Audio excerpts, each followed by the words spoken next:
Thưa quý vị, bây giờ chúng tôi xin chuẩn bị các vị ca khúc nhạc Việt để về nghe quý vị các khúc nhạc về nhạc Phật cũng như những ca khúc tưởng niệm rất là nhiều người.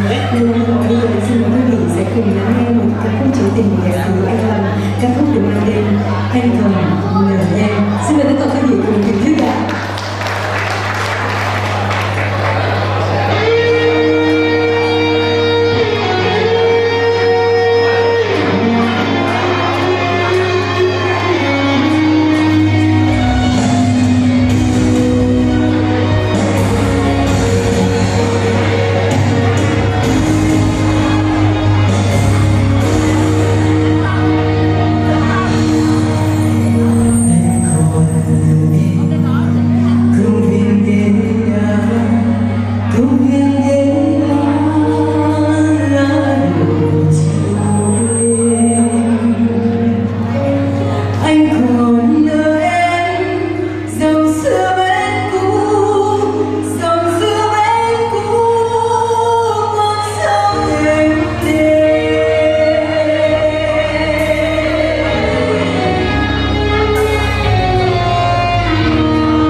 Trời ơi